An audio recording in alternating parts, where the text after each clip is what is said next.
جو ہے وہ ان کے اس बचोंगड़े मोहसिन नकवी के पास आ गया है और मोहसिन नकवी और उसकी काबीना के लोगों ने और उसके आईजी ने जो प्रेस कॉन्फ्रेंस की और जो कवर अप करने की कोशिश की एक मासूम शख्स के बहिमाना कत्ल को, उसकी हम पहले तो शदीद मज़म्मत करते हैं। ये हुकूमत, मैं मोहसिन नकवी को और इस आईजी को बताना चाहता हूँ, ये लोग जो आपके दाएं बाएं बैठे हुए थे, इन लोगों में आपकी हुकूमत जाने के बाद सिर्फ एक ही रेस होनी है और वो रेस ये होनी है कि इनमें से किसने वादा माफ़ गवाह बनना है। आप लोग इस वक्त ताकत के नशे में सोच रहे हैं, आप लोग इस वक्त इस नशे में हैं कि चूँकि इक़्तिदार आपके पास है, इख्तियार आपके पास है, तो आप कुछ भी कर लें, आपको कोई कुछ नहीं कह सकता।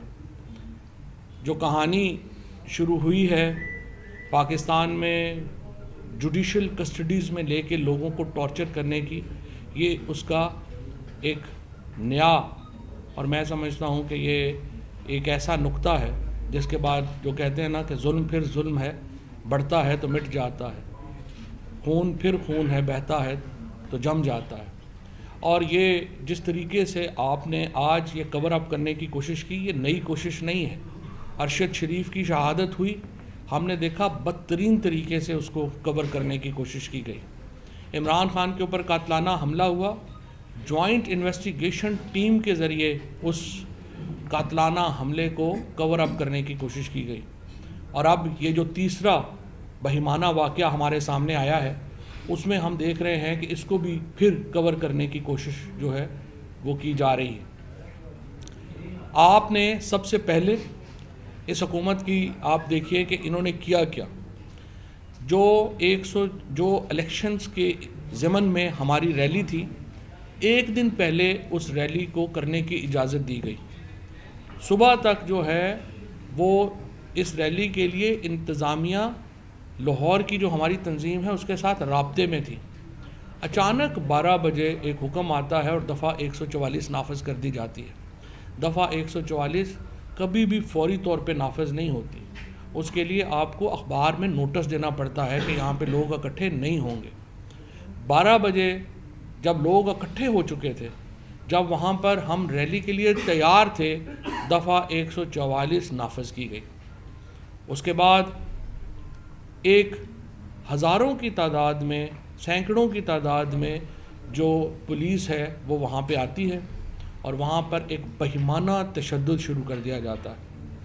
इस तशद्दुद में हमारी ख़वातीन के ऊपर लाठियाँ बरसाई जाती हैं, हमारे कारकुनों को लाठियों का सामना करना पड़ता है और उनमें से बहुत सारे बड़े शदीद ज़ख्मी होते हैं और गाड़ियों को इस तरह से तोड़ा जाता है जैसे कि मोहसिन नकवी साहब और आईजी पंजाब की ज़ाती कोई ऐसी प्रॉपर्टीज़ हैं जिनको वो शहज़ादों की तरह जो है वो तोड़वाएंगे। और ये सब कुछ मॉनिटर हो रहा था चीफ़ मिनिस्टर ऑफिस से। आईजी पंजाब भी चीफ़ मिनिस्टर ऑफिस में मौजूद था और ये दोनों लोग इस ऑपरेशन की बरह रास्त निगरानी कर रहे थे। और ये गाड़ियाँ तोड़ी गई, हमारे लोगों के ऊपर जो जुल्म और तशद्दुद किया गया, ये तमाम जो ऑपरेशन था ये चीफ़ मिनिस्टर ऑफिस से कंट्रोल हो रहा था, GOR से, आईजी और चीफ़ मिनिस्टर की मौजूदगी में, और एग्जीक्यूशन जो है वो CCPO लाहौर और एडिशनल सेक्रेटरी होम कर रहे थे। इन चारों लोगों ने जिस तरीके से पुलिस का इस्तेमाल किया वो आपके सामने है। उसके बाद हमारे कारकुनों को गाड़ियों में डाला जाता है, इनमें नदीम सिंधु शामिल है। नदीम सिंधु अब भी मीडिया के सामने भी आया है, यहाँ पर भी मौजूद है।